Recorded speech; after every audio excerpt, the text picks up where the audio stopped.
Kedarnath temple की रहस्यमयी और भावुक कहानी। हिमालय की बर्फीली चोटियों के बीच बादलों से घिरी हुई घाटियों में, जहां हर सांस में भक्ति की गूंज सुनाई देती है, वहीं स्थित है भगवान शिव का पवित्र धाम केदारनाथ। कहा जाता है कि ये सिर्फ एक मंदिर नहीं, बल्कि आस्था, तपस्या और मोक्ष का द्वार है। सदियों पहले महाभारत का युद्ध समाप्त हो चुका था। चारों ओर सिर्फ विनाश था। लाखों लोगों की मृत्यु का बोझ पांडवों के दिलों पर था। युधिष्ठिर, भीम, अर्जुन, नकुल और सहदेव सभी अपने पापों से मुक्ति चाहते थे। उन्हें बताया गया, अगर भगवान शिव प्रसन्न हो जाएं, तो तुम्हारे सारे पाप। लेकिन भगवान शिव पांडवों से नाराज थे, क्योंकि युद्ध में छल, क्रोध और रक्तपात हुआ था। शिव उनसे मिलना नहीं चाहते थे। और फिर भगवान शिव ने खुद को छिपाने के लिए एक बैल का रूप धारण कर लिया। वे हिमालय की कठिन घाटियों में जाकर छिप गए। पांडव उनकी तलाश में भटकते रहे। घने जंगल, खतरनाक पहाड़, बर्फीले रास्ते, लेकिन शिव कहीं दिखाई नहीं दिए। तभी भीम की नजर एक अजीब बैल पर पड़ी। उस बैल का शरीर असाधारण था। उसकी आंखों में दिव्य चमक थी। भीम समझ गए, ये कोई साधारण बैल नहीं।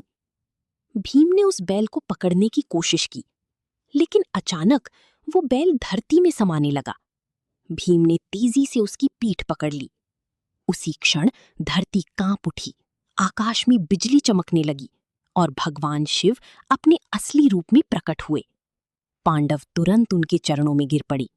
उन्होंने क्षमा मांगी। भगवान शिव का क्रोध शांत हुआ और उन्होंने पांडवों को मोक्ष का आशीर्वाद दिया। कहा जाता है, जहां बैल की पीठ प्रकट हुई, वहीं बना केदारनाथ मंदिर, और शिव के शरीर के अन्य भाग अलग अलग स्थानों पर प्रकट हुए, जिन्हें आज पंच केदार कहा जाता है। केदारनाथ मंदिर का निर्माण इतना अद्भुत है कि आज भी वैज्ञानिक हैरान हैं। समुद्र तल से लगभग 11,755 फीट की ऊंचाई पर बना ये मंदिर भीषण बर्फबारी, तूफान और प्रलय जैसी आपदाओं को सहता आया है। कहा जाता है कि इस मंदिर का निर्माण पांडवों ने कराया था और बाद में आदि शंकराचार्य ने इसका पुनर्निर्माण करवाया। मंदिर के पीछे स्थित उनकी समाधि आज भी मौजूद है। साल 2013 उत्तराखंड में भयंकर बाढ़ आई। बारिश ने तबाही मचा दी। पूरा केदारनाथ क्षेत्र विनाश में डूब गया। हजारों लोग लापता हो गए। इमारतें बह गईं, रास्ते टूट गए। हर तरफ चीख पुकार थी। लेकिन तभी एक चमत्कार हुआ। मंदिर के पीछे से एक विशाल चट्टान बहकर आई और मंदिर के ठीक पीछे रुक गई। उस चट्टान ने पानी की तेज धारा को 2 हिस्सों में बांट दिया और केदारनाथ मंदिर सुरक्षित बच गया। आज उस चट्टान को भीमशिला कहा जाता है। लोग मानते हैं कि ये स्वयं भगवान शिव की रक्षा थी। आज भी हर साल लाखों श्रद्धालु कठिन यात्रा करके केदारनाथ पहुंचते हैं।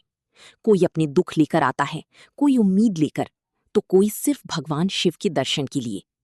क्योंकि कहा जाता है, केदारनाथ सिर्फ एक जगह नहीं, बल्कि वो एहसास है जहां इंसान खुद को भगवान के सबसे करीब महसूस करता है।